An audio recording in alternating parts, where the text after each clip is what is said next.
Et nous allons prier. Tendre Père, nous venons encore vers toi par la parole. La Bible nous dit, l'homme ne vivra pas de pain seulement, mais encore de toutes paroles qui sont de ta bouche, Père.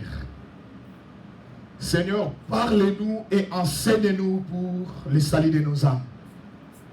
La Bible nous dit, tout passera, mais ta parole ne passera jamais. Voilà pourquoi, Éternel notre Dieu, à cet instant, nous voulons encore écouter ta parole. Toute puissance qui ne confesse pas ton nom, visible ou invisible, nous détruisons cela dans le nom de Jésus. Que la grâce et la faveur du Seigneur soient avec nous. Dans le nom glorieux et merveilleux de notre Seigneur, nous t'avons en ces prières. Merci Seigneur Jésus-Christ. Amen. Bien-aimés, nous allons ouvrir nos Bibles. Tous ensemble avec nos Bibles, peuple de Dieu. Vous êtes un chrétien, vous devez avoir vos Bibles. Nous sommes en train de continuer sur Nombre chapitre 20. Le dimanche passé, nous sommes limités dans le verset 5. Verset 6. Et je crois que je vais essayer de faire une petite récapitulation du verset 5 et 6. Et nous allons un peu entamer sur le verset 7. Mais toujours pour la bonne audition, nous allons commencer du verset 1. Toute l'assemblée des enfants d'Israël arrivait dans le désert de Tsin le premier mois. Le peuple s'arrêta à Kadesh, c'est là que mourut Marie et qu'elle fut enterrée. Il n'y avait point d'eau pour l'assemblée et elle se souleva contre Moïse et Aaron. Le peuple chercha querelle à Moïse et ils dirent: que n'avons-nous expiré quand nos frères expirèrent devant l'Éternel? Pourquoi avez-vous fait venir l'assemblée de l'Éternel dans ce désert pour que nous y mourions, nous et notre bétail? Pourquoi nous avez-vous fait monter hors d'Égypte pour nous amener dans ces méchants lieux? Ce n'est pas un lieu où l'on puisse s'aimer. Il n'y a ni figuier, ni vigne, ni grenadier, ni d'eau à boire. Moïse et Aaron s'éloignèrent de l'assemblée pour aller à l'entrée de la tente d'assignation. Ils tombèrent sur leur visage et la gloire de l'Éternel leur apparut. Et dans le verset 7 que nous allons nous limiter, il dit: l'Éternel parla à Moïse et dit. Peuple de Dieu, je crois que nous sommes en train de parler avec vous ensemble. Je vous ai dit que maintenant nous sommes allés verset par verset pour comprendre quel est le langage de Dieu dans notre vie. Peuple de Dieu, réveillez-vous. Le temps est arrivé, peuple de Dieu, réveillez-vous. La Bible nous dit, selon l'histoire des enfants d'Israël, rappelez-vous, je vous ai parlé de cette histoire, en long et en large. Je vous ai parlé, peuple de Dieu, de l'histoire des enfants d'Israël, comment ils souffrent en Égypte. Et Dieu les a délivrés, ils ont traversé la mer Rouge et ils ont chanté un nouveau cantique en disant que Dieu les a secourus. Et je vous ai parlé que lorsque les enfants d'Israël ont traversé la mer Rouge, c'était le signe de baptême. Or, je vous ai dit que le baptême, c'est un engagement d'une bonne conscience envers Dieu. Vous devez être baptisé l'Église pour faire une alliance avec votre Dieu. Nous, les chrétiens, nous disons baptême, mais il y a d'autres personnes qui l'appellent ça le pacte, l'alliance satanique. Mais nous faisons le baptême pour faire un engagement envers notre Dieu, pour dire que Seigneur, je suis prêt maintenant à te servir. Le dimanche passé, je vous ai parlé que Israël avait besoin de l'eau. Si nous regardons dans le verset 1 en descendant, la situation ou le problème d'eau est arrivé 2 fois dans la vie des enfants d'Israël pendant leur voyage. Les enfants d'Israël voyageaient pour une terre qu'on appelait Canaan, la terre promise. Mais c'était aussi la terre conquise. Et je vous ai dit que pendant qu'ils marchaient, vous savez qu'ils avaient eu soif. Il dit Moïse, nous avons besoin d'eau. Et la Bible nous dit, Moïse a suivi l'instruction de Dieu. Dieu lui a dit, tu frapperas au rocher. Et Moïse a frappé, de l'eau est sortie. Et les enfants d'Israël continuèrent à marcher dans leur voyage. La Bible nous dit, il y a encore soif. Il va encore vers Moïse pour dire, Moïse, nous avons besoin d'eau. Mais ce que nous avons lu ensemble avec vous, ce peuple n'était pas patient. Lorsqu'ils sont dans les besoins, ils veulent que Dieu puisse les répondre directement. Et j'ai dit aux enfants de Dieu, faisons attention. La patience, ça fait partie des fruits de l'esprit. Lorsque vous avez les fruits de l'esprit en vous, la patience fait partie. Vous savez que lorsque dans votre vie, lorsque vous n'êtes pas patient, vous risquerez de perdre votre vie.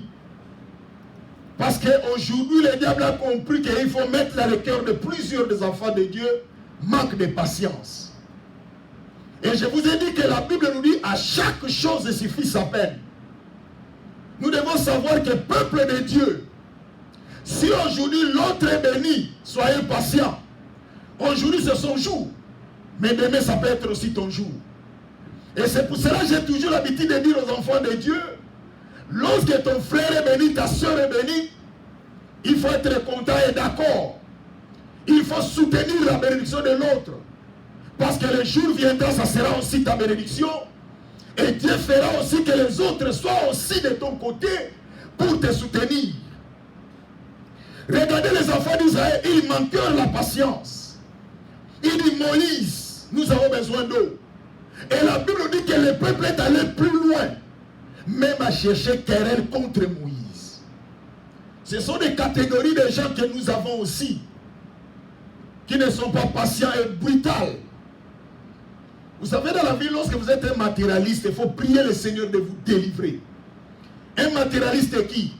C'est quelqu'un pour lui, il voit le matériel comme un Dieu. Il voit comme si, que comme j'ai ce téléphone, toute ma vie, je n'aurai pas un autre téléphone.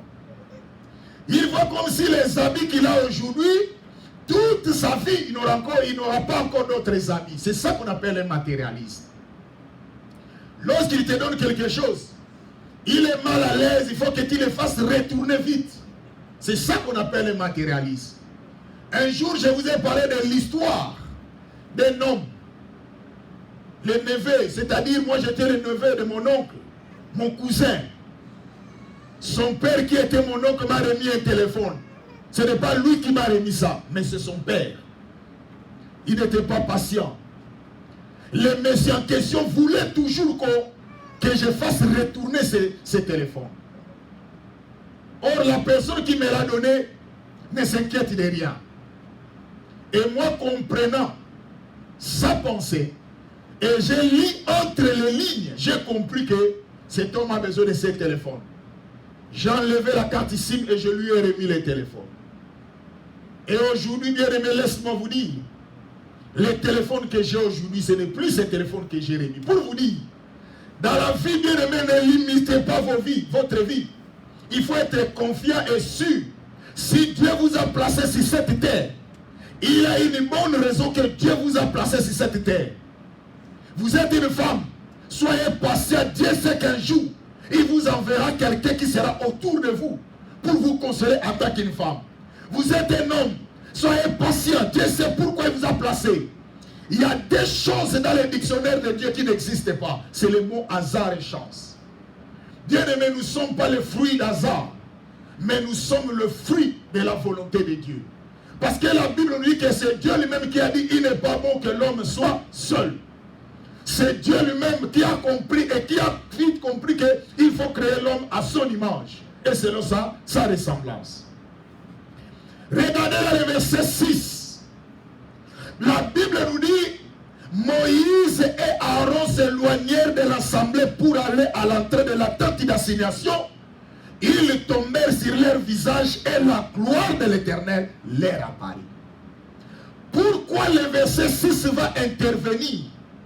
Parce que nulle part ici, la Bible nous montre que Moïse et Aaron se sont retirés quelque part pour prier. Mais c'est parce qu'il y avait une situation qui est arrivée. Et quelle est la situation? C'est l'incompréhension d'un peuple délivré de Dieu. Je vais dire à quelqu'un, dans le monde, les gens que vous avez rendu le bien, souvent ce sont eux qui vous rendent le mal, qui vous retournent en monnaie de singe. C'est ça la loi du monde. Les gens que vous êtes poumonés pour les servir, pour les aider, souvent ce sont eux qui vous rendent un mauvais service. Vous pourrez avoir les enfants, tous les enfants, mais vous allez voir que peut-être parmi les enfants que vous avez mis au monde, l'enfant là parmi eux, peut-être il y a un enfant qui vous a fait souffrir. Et quand même vous êtes allé le mettre au monde, vous avez même risqué votre vie pour lui. Mais vous allez voir que c'est toujours cet enfant-là, c'est lui qui va vous mener une vie difficile. C'est ça le monde. Et la Bible nous dit que Moïse et Aaron, lorsqu'ils ont vu que les enfants d'Israël, un peuple que Moïse a libéré, un peuple qui souffrait dans l'esclavagisme, qui était des esclaves de notre peuple, Moïse a fait un grand travail pour délivrer ce peuple. Mais le même peuple tournèrent contre Moïse. Regardez maintenant le verset 6, la Bible dit, Moïse et Aaron, lorsqu'ils ont compris que cette situation les dépasse, ils ont dit non, allons vers celui qui les a créés. Il dit, Moïse et Aaron s'éloignèrent de l'assemblée pour aller à l'entrée de la tente d'assignation. Ils tombèrent sur leur visage et la gloire de l'Éternel leur apparut. Je vais dire à quelqu'un, lorsque vous êtes dans une situation difficile dans votre vie, il y a une situation des fois qui nous dépasse. Bien aimé, je vais vous dire, allons vers la personne qui a créé cette situation. La personne qui a créé la situation s'appelle Yoshua Mashiach. La personne qui a créé la situation s'appelle Jésus-Christ de Nazareth. Allez vers ce Dieu-là.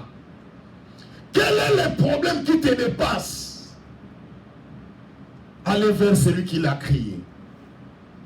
Je me rappelle encore, il y avait quelqu'un, un homme de Dieu. Il priait pour quelqu'un qui était malade. Les médecins ont dit c'est fini. La médecine a dit c'est fini, on ne peut plus faire quelque chose.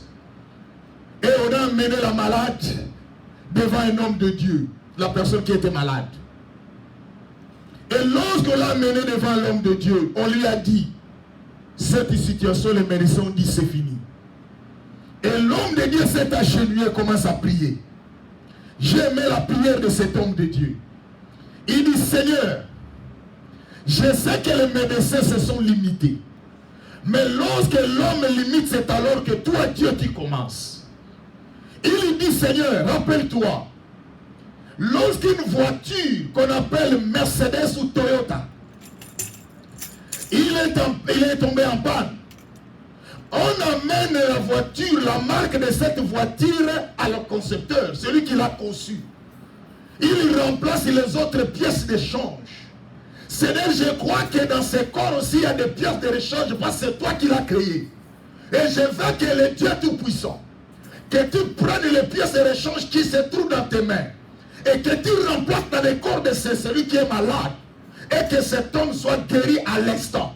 Et l'homme de Dieu a prié, il dit à l'instant, la personne était guérie, Dieu l'a guéri, Dieu l'a visité. Pourquoi? Parce que la situation était au-delà de notre entendement. Moïse et Aaron, lorsqu'ils ont remarqué que cette situation était dangereuse, ils disent non. Ils allaient vers l'Éternel pour aller chercher la face de Dieu. Je vais dire aux enfants de Dieu, maman, je ne connais pas ton problème. Papa, je ne connais pas ta situation. Ma soeur, je ne connais pas. Tout le monde apparaît normal. Mais ce qui te ronge dans ton cœur, seul Dieu connaît. Mais je vais te dire, n'allez pas vers les hommes, parce que les hommes que tu vas aller vers eux, eux aussi, ils ont leurs problèmes. Et aussi, ils ont leur situation qui les dépasse. Mais je vais vous enseigner, peuple de Dieu, dans des situations difficiles, allons vers notre Créateur. C'est lui qu'on appelle le réparateur de brèches. C'est lui qu'on appelle le lion de la tribu de Juda. C'est lui qu'on appelle l'agneau de Dieu. C'est lui qu'on appelle l'alpha et l'oméga. C'est lui qui commence, c'est lui qui chemine et c'est lui qui achève. C'est notre Dieu. Regardez, la Bible nous dit, Moïse et Aaron s'éloignèrent de l'assemblée. Ils ont compris que cette assemblée qui est en train de leur créer des problèmes, ils se sont retirés. Bien aimé, il y a d'autres situations dans notre vie, il faut se retirer. Il y a d'autres problèmes qui nous arrivent. Retire-toi d'abord de tes amis. Retire-toi d'abord de ta famille. Retire-toi d'abord de ton mari. Retire-toi d'abord de ta femme. Retire-toi d'abord de tes amis. Retire même toi d'abord de ton travail. Allez chercher Dieu pour ton problème. Parce qu'il y a d'autres situations qui nous dépassent.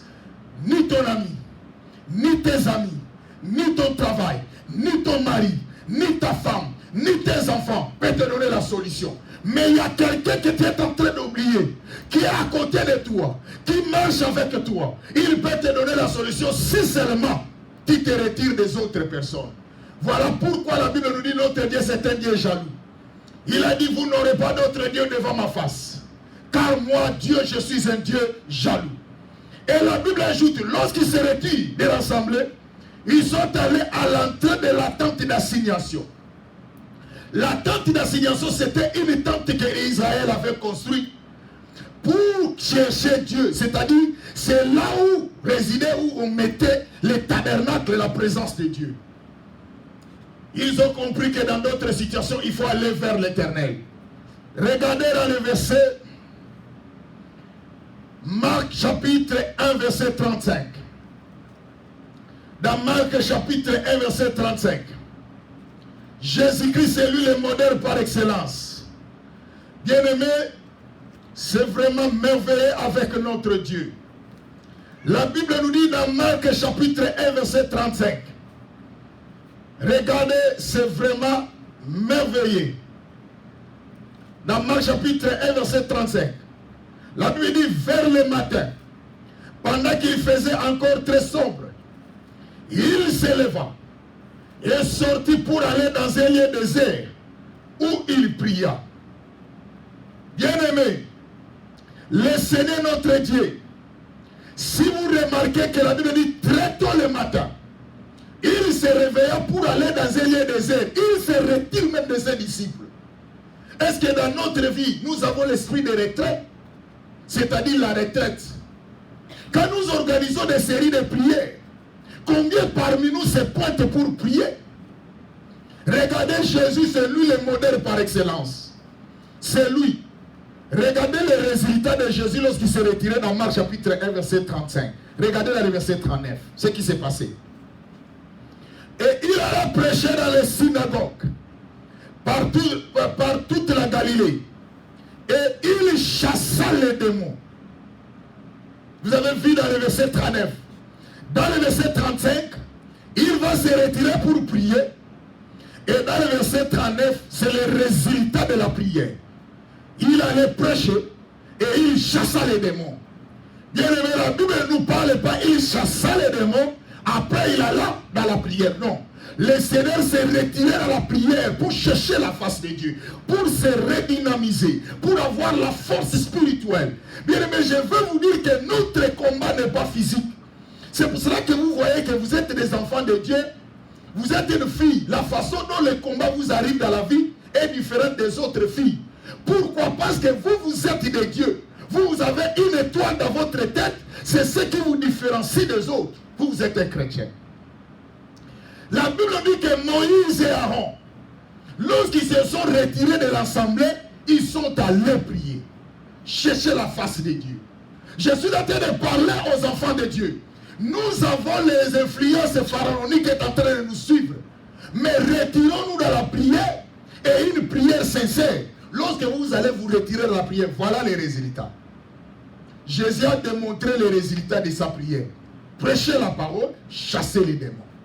Et aucun démon ne résistait devant le Seigneur. Pourquoi? Parce que le Seigneur allait se préparer. Et je vais dire à quelqu'un, ce qui est plus important dans notre vie, c'est la préparation spirituelle. nous devons nous préparer spirituellement. Peuple de Dieu, la guerre a été déjà déclarée, qu'on ne vous trompe pas. Même si aujourd'hui vous avez retrouvé votre âme sœur, c'est-à-dire votre mari, votre femme, le combat va vous accompagner, va vous suivre. Même si vous avez trouvé un bon travail, le combat va vous suivre. Même si vous avez trouvé un bon investissement, le combat sera là. C'est pour cela dans notre vie de tous les jours, nous devons nous lever dans la prière. Regardez encore dans la Bible, dans Psaume. Ça, ce sont des gens de l'Ancien Testament.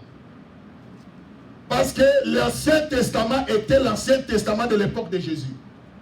Et l'époque de Jésus, c'est notre Ancien Testament. Regardez maintenant. La Bible nous dit dans Psaume 119, verset 62. Mais je vais mettre qu'on puisse parler aussi de verset 63. C'est vraiment merveilleux avec notre Dieu. Psaume 119.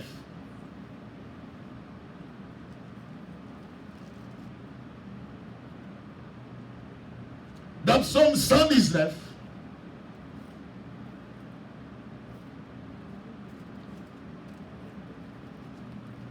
dans Psaume 119, verset 62, regardez ce que la Bible nous dit.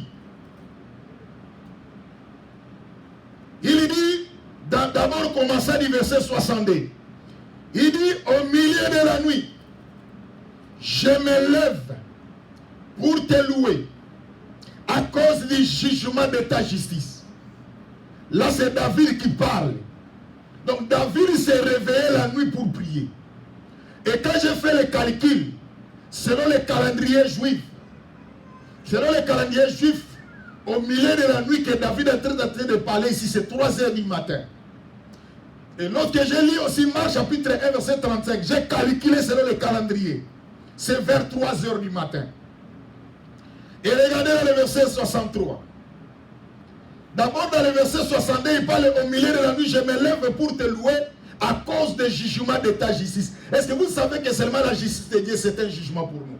Et dans le verset 63, regarde, il dit, je suis l'ami de tous ceux qui te craignent et de ceux qui gardent tes ordonnances. Est-ce que vous regardez les amis de David? Les amis de David, ce ne sont pas des gens qui critiquent les autres. Ce ne sont pas les gens qui manquent de respect à leurs parents. Ce ne sont pas les gens qui manquent de respect à leurs amis. Non. Mais il parle que mes amis, ce sont qui te craignent. Or, rappelez-vous la Bible nous dit dans Psaume, l'ange de l'Éternel campe autour de ceux qui les craignent et les arrache du danger. Bien-aimé, David voulait tout simplement dire, mes amis, ce sont des chrétiens. Ceux qui sont mes amis, c'est que je partage avec eux. Parce qu'il y a une différence entre amis et camarades. David ne parle pas mes camarades, ce sont ceux qui te craignent. Mais il parle mes amis. L'ami, c'est quelqu'un, on ne garde pas le secret, on se partage. C'est pour cela que Jésus, un jour, il a dit, vous ne serez plus mes disciples, mais appelle-moi ami. Vous êtes mes amis. Parce que je vous ai tout dit. Bien aimé, ami, on ne garde pas le secret devant un ami. Ça, c'est Jésus qui nous parle. David prie, dit, au milieu de la nuit, je me lève pour te louer. C'est-à-dire, il a compris qu'il faut qu'il se lève la vie de prière.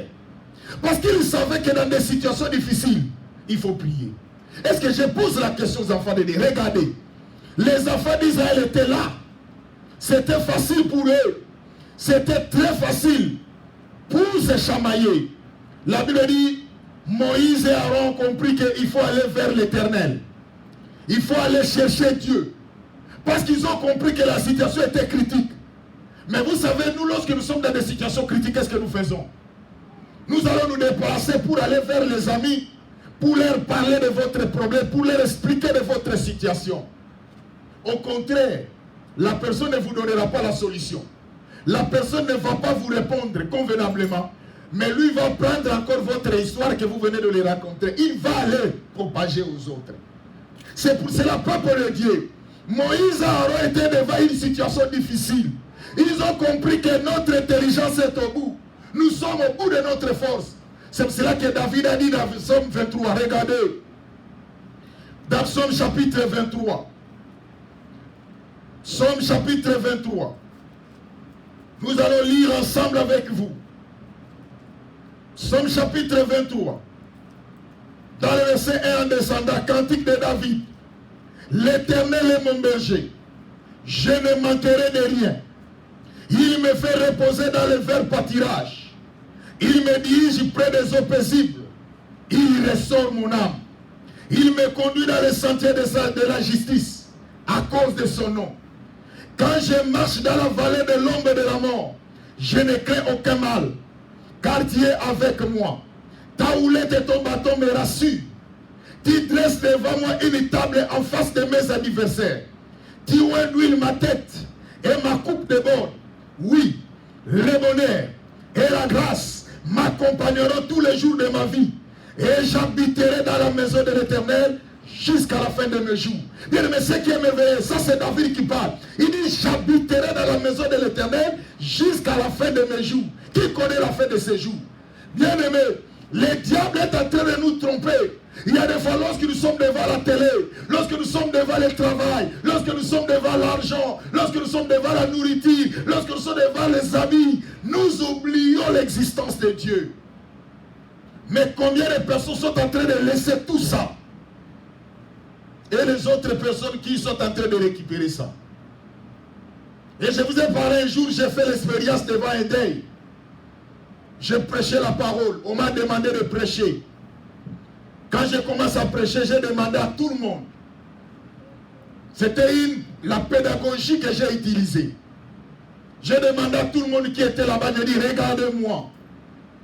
Regardez ce que je vais faire. Montrez-moi la porte de votre maison. On m'a montré la porte de la maison. J'ai dit, montrez-moi la porte de la chambre de celui qui vient de mourir. On m'a montré la porte de la chambre. Et je commence à crier. Je cite son nom. J'ai dit, X, je vais vers ta chambre.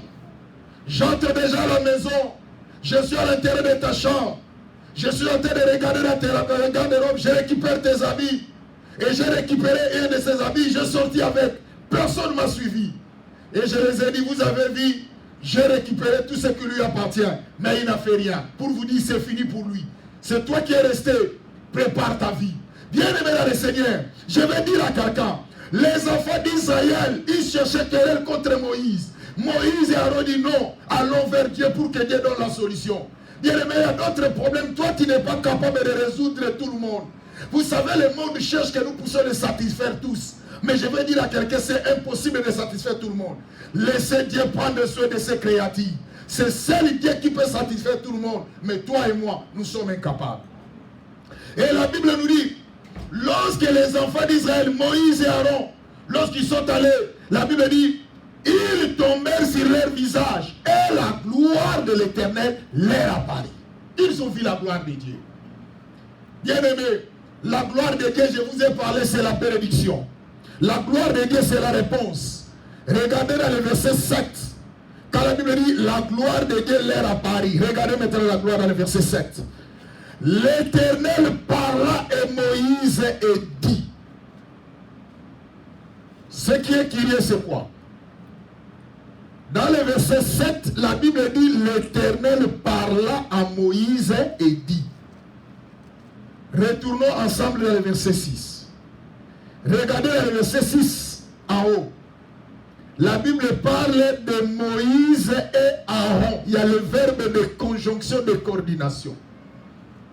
Lorsque Moïse et Aaron sont allés dans la prière, ce n'était pas Moïse seul qui est allé dans la tente d'assignation. C'était Moïse et Aaron. Mais regardez dans le verset 7.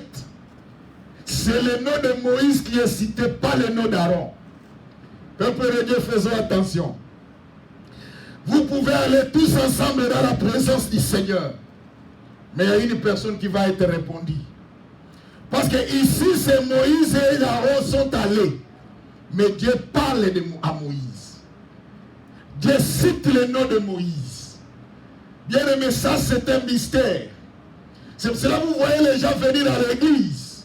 Les autres ont été visités par Dieu, par la gloire de Dieu, mais les autres non. Mais vous tous, vous étiez dans l'église. C'est pour cela que la Bible nous dit, approchez-vous de moi, je m'approcherai de vous. D'abord, Dieu est en train de nous demander de nous approcher de lui, c'est alors lui va s'approcher de nous. Et maintenant la question se pose, comment nous approchons de Dieu. C'est pour cela que vous allez voir une personne qui est dans l'église, mais il dort. La personne dort. La personne est dans l'église, mais ses pensées sont déjà ailleurs. Il ne peut pas vivre la gloire de Dieu. Il ne peut pas vivre la visitation de Dieu. C'est pour cela que Moïse et Aaron sont allés dans la présence de Dieu, mais Dieu va répondre à Moïse. Faisons attention, bien-aimés. Cherchons dans notre vie, lorsque nous allons à l'église, que Dieu te parle, que Dieu te visite. Parce que dans le verset 7, la Bible dit, l'Éternel parla à Moïse et dit. Pourquoi la Bible ne dit pas l'Éternel parla à Moïse et Aaron? Parce que dans le verset 6, la Bible dit, Moïse et Aaron s'éloignèrent de l'assemblée pour aller à l'entrée de la tente d'assignation. La Bible dit, ils tombèrent sur leur visage et la gloire de l'Éternel leur apparut. Si vous regardez en haut, dans le verset 6, il montre toujours 2, 2, 2, 2. Mais quand la réponse est descendue, c'est le nom de Moïse qui est cité.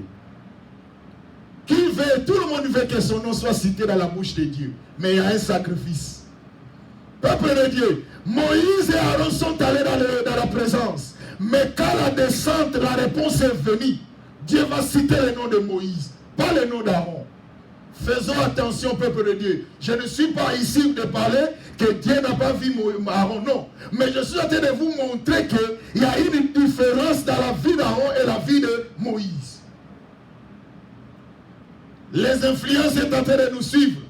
Mais la façon que tu es en train de servir ton Dieu, c'est ce qui fera que ta réponse sera grande. La façon dont tu es en train de servir ton Dieu, c'est ça qui déterminera la grandeur de ta réponse. Nous tous, nous allons à l'église. Tu as parlé aux gens, je vais à l'église. Mais la façon, quelle façon que tu es allé à l'église? Tu es allé à l'église parce que si tu ne viens pas à l'église, on va te poser la question. Ou bien tu es allé à l'église, malgré que tu es à l'église, tu es déconcentré, tu ne pries pas, tu regardes les autres. Mais comment tu vas être visité? Comment Dieu peut te répondre? Je vais vous dire une chose. Est-ce que vous savez que les prières que nous faisons aujourd'hui, ça peut t'aider même dans ton avenir lorsque tu vas atteindre peut-être 70 ans? Est-ce que vous savez cela? Le diable sait ça. À chaque fois que vous venez prier, vous ajoutez le nombre de votre jour, de vos jours. C'est ça le mystère de la prière. À chaque fois que vous priez, vous ajoutez le nombre de chances et de la réussite de votre vie. Et c'est pour cela que le diable, connaissant les réalités, c'est pour cela que je vous ai dit aussi, peuple de Dieu, je ne vous appelle pas à l'église pour venir remplir les chaises. C'est pour cela que je suis en train de vous former que quand vous venez à l'église, ne regardez pas celui qui est à gauche, celui qui est à droite. Concentre-toi, vois Dieu. C'est ton problème, c'est ton avenir que tu viens remettre entre les mains du Seigneur. Moïse et Aaron, devant la situation des enfants d'Israël, leur problème était les enfants d'Israël. Toi et moi, ton problème, notre problème n'est pas les enfants d'Israël. Peut-être toi, ton problème, c'est quoi? C'est le mariage. Peut-être toi, c'est la paix, c'est la joie, c'est les enfants. Donc, chaque personne a son problème. Voilà pourquoi lorsque vous êtes devant la présence de Dieu, il y a une situation qui te dépasse. Là où tu es déjà au bout, là où tu es déjà dépassé, il faut que tu remettes ton problème devant l'Éternel. Mais maintenant, le problème se pose. Quand l'Éternel va répondre, est-ce qu'il va citer ton nom? Parce que le nom d'Aaron n'était pas cité, mais le nom de Moïse est cité. Je vais dire à quelqu'un, qu'est-ce qui s'était passé dans la tente d'assignation pour que le nom de Moïse soit cité, non pas le nom d'Aaron. Ça aussi, c'est une autre dimension. Je suis en train de parler, lorsque nous sommes dans une situation qui nous dépasse, allons vers l'Éternel. Je vous ai montré, David, il dit, je lève mes yeux vers le montagne. D'où me viendra le secours?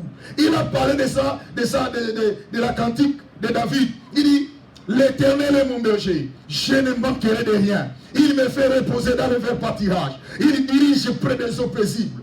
Il restaure mon âme. Il me conduit dans les sentiers de la justice à cause de son nom. Quand je marche dans la vallée de l'ombre de la mort, je ne crains aucun mal, car tu es avec moi. Ta houlette et ton bâton me rassurent. Il parle que quand je suis dans une situation difficile, je n'ai pas peur, parce que je sais celui qui est avec moi. Je vais dire à quelqu'un, la façon dont tu pries, la façon dont tu as fait ton alliance, il faut être sûr de ton alliance et de ta prière. Quand la situation difficile arrive dans ta vie, bien aimé, tu vas rappeler à Dieu. Viens dire, Seigneur, souviens-toi de notre alliance. Souviens-toi de notre alliance. Et Dieu se souviendra de son alliance.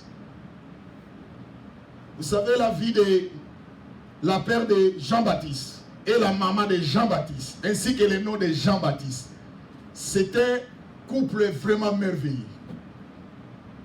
Le nom de maman, le nom de papa et le nom de l'enfant, ça donne une signification. Si vous prenez le nom de maman de Jean-Baptiste, le nom de papa de Jean-Baptiste et le nom de Jean-Baptiste, ça signifie Dieu s'est souvenu de son serment, c'est pour cela qu'il a fait grâce. Parce que le nom de Jean-Baptiste est venu la grâce. Le nom de sa maman signifie de son serment. Le nom de son papa, Dieu s'est souvenu. Alors si vous prenez ça, Dieu s'est souvenu de son alliance, c'est pour cela qu'il a fait grâce. Voilà pourquoi un jour je vais vous parler, les noms ont des significations. Quand vous portez des noms dans votre vie, chaque nom a des significations. Même si vous donnez le nom à qui que ce soit, faisons attention. Parce que le nom aussi a des significations, a de l'impact dans la vie de quelqu'un. Vous rappelez-vous, vous donnez à votre enfant le nom, comme on dit en Afrique, Mampassi, veut dire souffrant. Et quand vous donnez par exemple à votre enfant le nom de Mampassi, un souffrant, qu'est-ce que vous attendez de cet enfant? Mais ce n'est que la souffrance. Parce que le nom que vous avez mis dans sa vie signifie la souffrance. C'est pour cela qu'il peut travailler avec tout le monde, les autres réussissent. Lui, il va toujours souffrir. Vous donnez le nom à vos enfants, vous ne contrôlez pas, vous ne savez pas ce que cela signifie.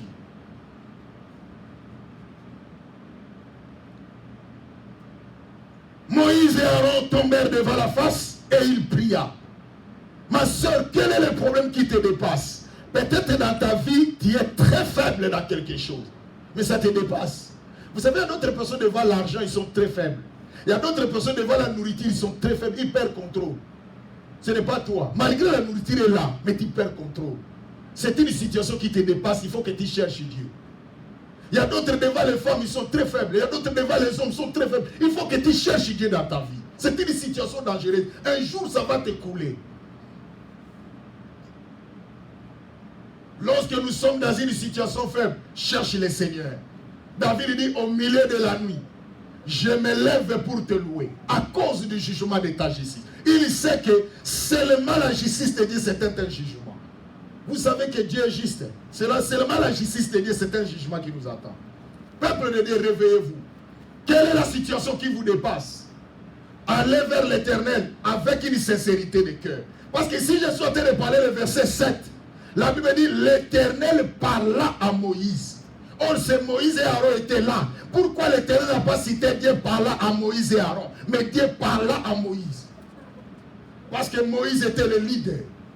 La leadership incarnait Moïse. Je vais dire à quelqu'un, tu es le leader de ta vie.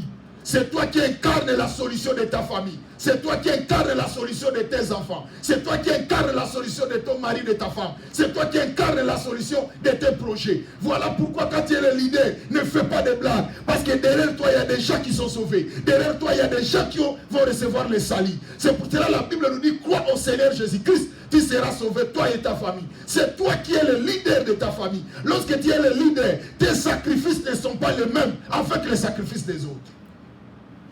Réveillez-vous, peuple de Dieu. Multipliez la prière quand vous êtes dans une situation difficile. Quand tu es le leader de ta famille, ne soyez pas écroulé. Sois sage. Remets ta situation dans la présence du Seigneur. Allez vers Dieu. Parle à ce Dieu-là. Dis au Seigneur, Seigneur, tu m'as choisi comme leader de ma famille. C'est toi qui m'as choisi comme le responsable de mes enfants. C'est toi qui m'as donné cette charge, Seigneur. Donne-moi la force, donne-moi la sagesse, donne-moi l'intelligence pour résoudre ces problèmes. Mais nous, au contraire, quand nous sommes dans des situations difficiles, tu rassembles les gens pour aller parler de ta situation. Vous savez pourquoi même moi, les gens me parlent que je suis un orgueilleux? Parce que je ne parle pas aux gens de ma situation à tout moment. J'ai appris dans des situations difficiles à aller vers l'Éternel. Parce que seul l'Éternel peut résoudre tes problèmes. Ce n'est pas interdit de parler à ton frère ou à ta sœur si le Seigneur te convainc. Écoutez-moi, si le Seigneur te convainc, allez parler. Mais si le Seigneur ne te convainc pas, ne parlez pas. Allez vers Dieu, parle à ton Dieu. Et seul Dieu, c'est lui qui va te répondre. Seul Dieu, c'est lui qui va résoudre ton problème. Le monde est méchant. Le monde est là pour nous détruire. Le monde est là pour nous démolir. Le monde est là pour nous saboter.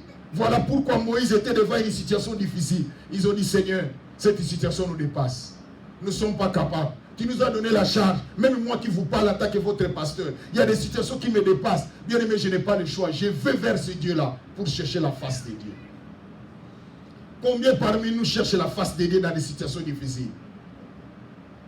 Prie d'abord. Commencez d'abord à prier. Agenouille-toi. Cherche Dieu. Demande au Seigneur. Est-ce que tu as posé la question, Seigneur, Dieu t'a dit, je suis incapable de te répondre? Mais toi, tu vas directement vers les hommes pour leur demander les secours, pendant qu'eux-mêmes, ils ont même des situations qui vous dépassent. Pour terminer, je vais vous rappeler une histoire. Il y avait quelqu'un qui était handicapé. Il était quelqu'un qui était perclé des pieds. Lui, il avait un problème des pieds. Il ne pouvait pas marcher convenablement.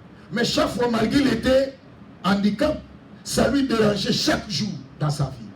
Il voyait sa situation, il se sentait gêné. Il disait, Dieu, mais pourquoi tu m'as créé ainsi? Pourquoi cette situation m'est arrivée? Pourquoi Seigneur? Pourquoi Seigneur? Pour lui, c'était comme un fardeau, la situation qu'il avait dans ses jambes. Un jour, cet homme-là va sortir. Dieu lui a fait grâce de sortir quelque part. Il est allé quelque part où il y avait beaucoup de gens. Parce que lui, sa situation le faisait toujours, il avait des soucis dans sa vie. Il pensait que sa situation était critique dans le monde. Il était le seul qui souffrait de cette situation. Mais lorsqu'il est allé quelque part, c'était comme un zoo où il y avait beaucoup de monde. Il a vu quelqu'un qui va venir devant lui. Lui, il avait un problème dans les jambes, mais la personne qui vit avec lui, c'était quelqu'un qui n'était même pas les jambes, même pas les mains. Mais il a regardé dans les faces de la personne. La personne était joyeuse. Il était dans la joie immense. Dieu lui parle maintenant dans son cœur. Dieu lui dit, chaque fois que tu as des soucis dans ton cœur, tu te dis, tu te lamentes. Pourquoi tu as été créé de cette façon? Regarde celui qui est en train de venir. Entre lui et toi, qui est ou la personne qui souffre plus? Mais c'est lui. Il n'a même pas les jambes, il n'a même pas les mains. Mais il est joyeux, il est dans la paix. Mais pourquoi toi tu as seulement une jambe qui est coupée, mais tu n'as pas la joie? Ce jour-là, il a changé son avis. Je vais dire à quelqu'un, peut-être tu es en train de regarder que ta situation est difficile plus que les autres. Pendant qu'il y a d'autres personnes sur cette terre, ils ont des situations plus difficiles que toi, tu ne peux pas imaginer. Bien aimé, vous voyez des fois, vous regardez quelqu'un comme moi, il s'est bien habillé, mais vous ne savez pas, peut-être la personne qui s'est habillée comme moi, il a une situation plus difficile. Peut-être malgré vous le voyez avec des vestes, mais peut-être il vit avec des sondes. Combien de personnes que vous voyez en cours de route, vous ne savez pas leur situation. Vous ne savez pas ce qu'ils traversent. Je vais dire à quelqu'un, remerciez le Seigneur de ce que Dieu t'a fait, de ce que Dieu t'a créé, de ce que Dieu t'a donné. Dis seulement d'abord merci à ce que Dieu t'a donné. Dieu t'a donné un peu d'argent. Même si tu n'as pas arrivé à plusieurs d'argent, mais le peu que Dieu t'a donné, la disponibilité de peu que Dieu t'a accordé, dis seulement merci pour que le Seigneur t'ajoute encore une autre somme d'argent. Mais nous, combien nous voulons toujours plus? Le peu que Dieu t'a donné, tu n'as même pas arrivé à dire merci à Dieu. Mais tu dis, Seigneur, tu m'as seulement donné un peu, moi je veux plus. Mais tu n'as même pas dit merci d'abord à le peu là que Dieu t'a donné. Comment Dieu va t'ajouter encore un autre? C'est l'ingratitude. Israël était ingrat. Dieu l'a délivré. Dieu l'a fait enlever dans la souffrance de 400 ans. Mais devant une situation de l'eau seulement, le peuple va chercher querelle. C'est l'ingratitude. Je vais dire à quelqu'un, évitons l'ingratitude dans notre vie. Soyons reconnaissants vers notre Dieu. Tout ce que Dieu nous donne. Maman, même si tu n'as pas arrivé à plusieurs pagnes, même si tu n'as pas arrivé à une voiture, une marque, si c'est comment, mais dis d'abord merci à le peu que Dieu t'a donné. Le merci, c'est la souffle de vie que Dieu t'a donné. Tu peux avoir plusieurs voitures devant là. mais tu n'as pas la souffle de vie, qui va conduire ça? Tu peux avoir plusieurs habits dans les rangs de garde-robe, mais dans la garde-robe, mais tu n'as pas la souffle de vie, qui va habiller ça? Pour te dire, bien-aimé, soyons d'abord reconnaissants à l'épée que Dieu nous a donnée. Dieu a dit, si vous n'êtes pas fidèle à des petites choses, comment je peux vous donner encore des grandes choses? Tu ne dis même pas merci. Qui a dit merci quand Dieu lui a donné la souffle de vie, quand il t'est réveillé? Vous savez combien de personnes ont changé leurs identités aujourd'hui? Combien sont morts? Bien aimé, tout le monde a des projets. Quand nous sommes entrés dans l'année 2020, nous avons planifié, nous avons fait des projets. Moi je vais faire ceci, moi je vais faire cela, mais la maladie est venue, la personne est morte. Mais toi tu es en vie. Mais tu n'es pas reconnaissant envers ton Dieu. Je vais dire à quelqu'un, bien aimé, soyons reconnaissants envers notre Dieu. Nous devons toujours dire merci. Quand tu te réveilles, avant de mettre quelque chose sous la dent, avant de faire quelque chose, agenouille-toi. Ne fût-ce que même 2 minutes, même 5 minutes, dis d'abord, Seigneur, merci de m'avoir donné la souffle de vie. Vous savez, je vais vous donner un témoignage. Moi, quand je conduis la voiture, quand je termine, je viens du travail, je rentre dans ma maison. Quand je suis dans les parkings, avant de descendre, je commence d'abord à dire merci à Dieu. Parce que je suis sorti et je suis retourné. Combien sont sortis? N'ont pas retourné. Dans le parking là-bas, je dis Seigneur, merci. Et même quand je termine mon travail, j'entre dans le parking. Je remercie Dieu pour, je viens de terminer 12 heures de travail. Et vous savez combien ont arrêté pendant le milieu de la journée?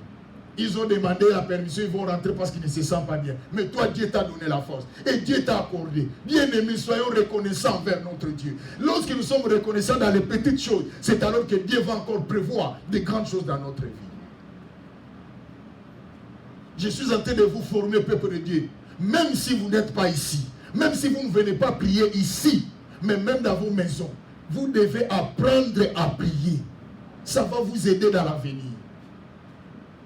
Il y a une puissance dans la prière, qu'on ne vous trompe pas. Le diable sait pourquoi il combat. Si vous voyez quelqu'un combattre quelque chose, c'est qu'il a vu quelque chose d'important. C'est pour cela que vous sentez que dans votre vie, il n'y a pas une vie de prier, il n'y a pas le sentiment de prier, il n'y a pas l'envie de prier. Vous n'êtes là, vous ne vous sentez même pas la culpabilité de prier. C'était, je crois, avant-hier, j'ai parlé à maman pasteur. Je disais à maman pasteur, vraiment, je ne sais pas ces pays, qu'est-ce qu'il fait? Nous risquerons même de perdre nos talents de prière. Pourquoi? Il fait un moment, je me réveille chaque jour, 3 heures du matin, ici, pour prier. Quand je me réveille à 3 heures du matin, et je vais au travail, quand je vais venir, je fais ça chaque jour. J'ai fait ça pendant 2 semaines. Après ça, j'ai senti des vertiges. Si je suis au travail, je risque même de tomber. Pourquoi? Parce que la tête, c'est-à-dire la fatigue, reste dans ma tête. Le sommeil reste dans ma tête. Pourquoi? Le travail est trop dur. Et je suis obligé d'arrêter les 3 heures, de ne plus faire la prière de 3 heures, il faut arrêter. Parce que je risque de faire le séménage. Pourquoi? Parce que quand tu te réveilles à cette heure-là, et tu vas au travail, 12 heures de travail, quand tu rentres un peu, il y avait des sommeils qui restaient là-bas, et je ne pouvais pas rester ici. Et j'ai dit à ma pasteur, non, ça c'est pas une vie, moi je ne supporte plus. Je ne supporte plus. C'est pas normal. J'ai besoin de prier. Pas comme la façon dont nous prions, sinon je vais aller plus, je vais aller faire plus. Je vais vous dire un secret. Vous savez, si vous n'avez pas la vie de prière, vous allez commencer même à sentir les désirs de la chair vous envahir. Vous êtes un pasteur, mais vous avez l'esprit de l'impudicité, parce que la vie de prière est priée en vous. Vous êtes un pasteur, vous devenez c'est l'esprit de l'avarice. Vous allez, vous voulez l'argent, vous ne faites plus le travail bien convenablement. C'est manque de prière. Multipliez seulement la vie de prière dans votre vie, vous allez voir. Il y a d'autres désirs qui vont aller loin de votre vie. C'est le secret que je vous donne. Les jours que vous allez diminuer la prière, c'est les mauvaises habitudes qui vont arriver. Loin de la prière, plus de péché. J'ai lu un verset biblique, ça m'a aimé. J'ai aimé ça. Dans Psaume 119, je peux lire pour terminer avec vous. Dans Psaume 119, regardez, j'ai aimé cette parole. Dans Psaume 119, versets 10 à 11. Et puis nous allons lire, ça m'est arrivé pour vous parler seulement, mais il faut aimer la prière. Dans Psaume 119, Regardez dans les versets 10, 11, et puis nous allons lire verset 19. Regardez ce que les psalmistes parlent. Je te cherche de tout mon cœur. Ne me laisse pas égarer loin de tes commandements. Je serre ta parole dans mon cœur, afin de ne pas pécher contre toi. Je serre ta parole. Est-ce que vous lisez la parole de Dieu dans votre vie? Qui parmi nous a lu la Bible pendant toute la semaine avant que nous nous retrouvions ici? Qui? Et vous allez, que Dieu vous bénisse. Et vous allez voir. Regardez le verset 19. Il dit, je suis un étranger sur la terre. Ne me cache pas tes commandements. Est-ce que vous savez que vous êtes des étrangers? Il parle, je suis un étranger. Est-ce que celui qui parle dans ces versets, il est sur la terre aujourd'hui? Non. Vous voyez que ce qu'il avait dit, c'est accompli. Il n'est plus sur cette terre. Pour te dire aussi, toi et moi, un jour, nous ne serons plus sur cette terre. Mais qu'est-ce que qu'est-ce que le diable nous montre? Il nous montre comme si Dieu n'a pas d'importance. Ce qui est plus important, c'est le téléphone, c'est l'argent, c'est les chèques, c'est la télévision, c'est la maison, c'est la voiture. Il nous montre le bien matériel, c'est ce qui est plus important. Je ne dis pas que ce n'est pas mauvais, c'est bien, ça nous aide. Mais n'oubliez pas la parole de Dieu et n'oubliez pas la prière dans votre vie.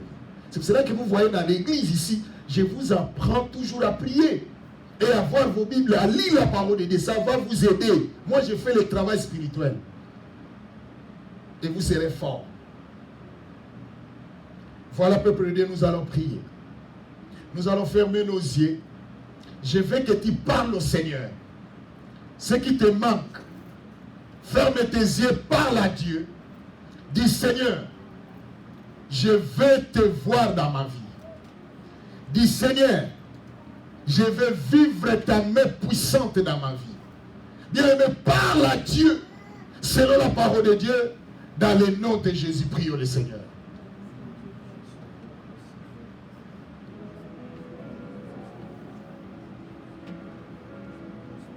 Seigneur notre Dieu, notre Père. Oh notre Dieu. David a compris l'importance de la prière dans sa vie. Oh Seigneur notre Dieu. Nous avons besoin de toi, notre Père. Manifeste-toi, Jésus. Il n'y a que toi, notre Dieu. Il n'y a que toi, notre Père.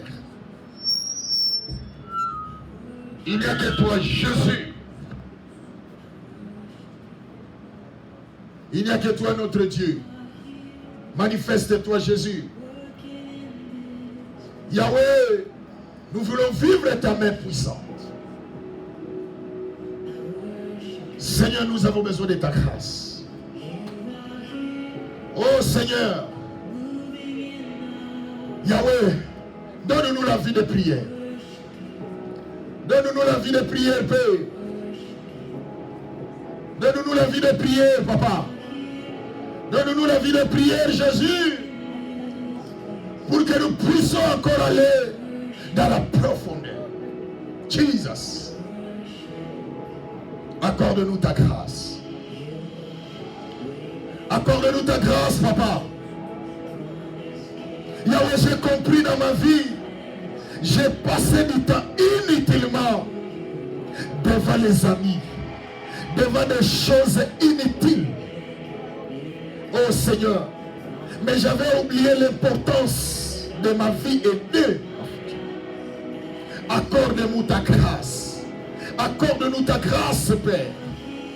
Accorde-nous ta faveur, Père. Nous voulons aller plus loin. La parole règne à nous. Seigneur, marche avec nous. Oh, la grâce du Seigneur. Yahweh, Moïse et Aaron sont allés dans la tente d'assignation. Mais l'Éternel parla à Moïse. Yahweh, aide-moi. Yahweh, fais-moi grâce. Que chaque jour, la révélation de ta parole, au travers de la prière, monte dans ma vie. In the name of Jesus. Seigneur notre Dieu. Oh Seigneur, merci. Que la grâce et la faveur du Seigneur soient avec nous. Oh Jesus. Dans le nom de Jésus. Dans le nom puissant de Jésus.